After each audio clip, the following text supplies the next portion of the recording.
New York లో, New Jersey, మన Texas, Denver, California ఏంటి అంతా ఒకటే టాక్. ఏంటి ఒమహాలో కూడా ఒకటే టాక్. ఇప్పుడు అన్నట్టు దేని గురించి మాట్లాడుతున్నారు మనం? హలో భయ్య, ఇప్పుడు అంటే మనం భలే భలే మగాడే సినిమాలో నాని కాదు కదా భయ్య మర్చిపోవడానికి సినిమా గురించి మాట్లాడుతున్నాం. అంతా యునానిమస్ టాక్ భయ్య. కామెడీ చాలా బాగుంది అంటున్నారు, సినిమా చాలా బాగుంది అంటున్నారు, స్టోరీ చాలా యూనిక్ గా కొత్తగా ఉంది అంటున్నారు అన్నట్టు. ఇప్పుడు నేను తర్వాత మాట్లాడతాను కానీ ముందు ఆడియన్స్ రివ్యూ చూడండి. ఆడియన్స్ యూఎస్ఏలో premiere show, first premiere show in the world ఒమహాలో ఆడియన్స్ రివ్యూ ఒకసారి చూసేయండి.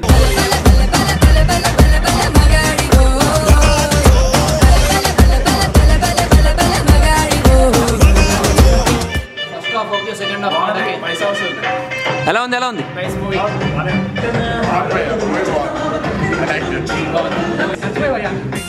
సో అది యూఎస్ఏలో మన ఒమహా ఆడియన్స్ ఇచ్చిన ప్రీమియర్ భలే భలే రెస్పాన్స్.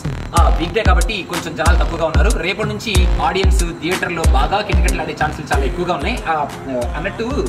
ఈ షార్ట్ ముందు ఏదో చెప్తానన్నాను నేను, ఏదో చెప్తానన్నాను భయ్య. ఏంటది?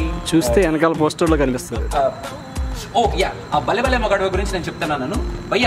నార్మల్గా మతిమరుపు కాన్సెప్ట్ ని మన డైరెక్టర్స్ అందరూ చాలా సిల్లీగా ఏదో కామెడియన్స్ కి పెట్టి దాన్ని ఏదో చులకనగా చూపిస్తారు ఇంతకుముందు సినిమాల్లో. కానీ ఈ సినిమాలో మారుతి మతిమరుపు అనే కాన్సెప్ట్ ని చాలా క్లీన్ గా చాలా బాగా డీల్ చేశాడు.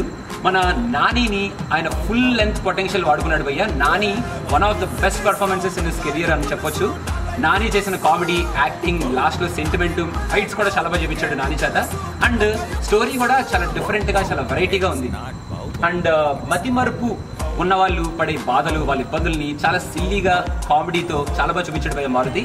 ఇంకా చెప్పాలంటే ఇంకా నీట్ గా ఈ సినిమాలో ఎటువంటి డబుల్ మీనింగ్ డైలాగ్స్ కానీ, ఎటువంటి సిల్లీ కామెడీ కానీ, చెత్తా చెదారం కానీ లేకుండా నీట్ గా ఫుల్ లెంత్ ఫ్లో ఎంటర్టైన్మెంట్ అలా పెట్టి సినిమా మొత్తం నీట్ గా లాగేశాడు భయ్య. ఇంకా ఈ సినిమా గురించి ఎక్కువ మాట్లాడాలంటే ఇప్పుడు అదే అరే రేపు టికెట్లు బుక్ చేయమని చెప్పాను కదా, రేపు టికెట్లు బుక్ చేయండి చెప్తున్నాను కదా, రేపు టికెట్లు బుక్ చేయండి. అరే రేపు సినిమా చూసి ఈ గడ్డ పెట్టయిపోయినట్టు.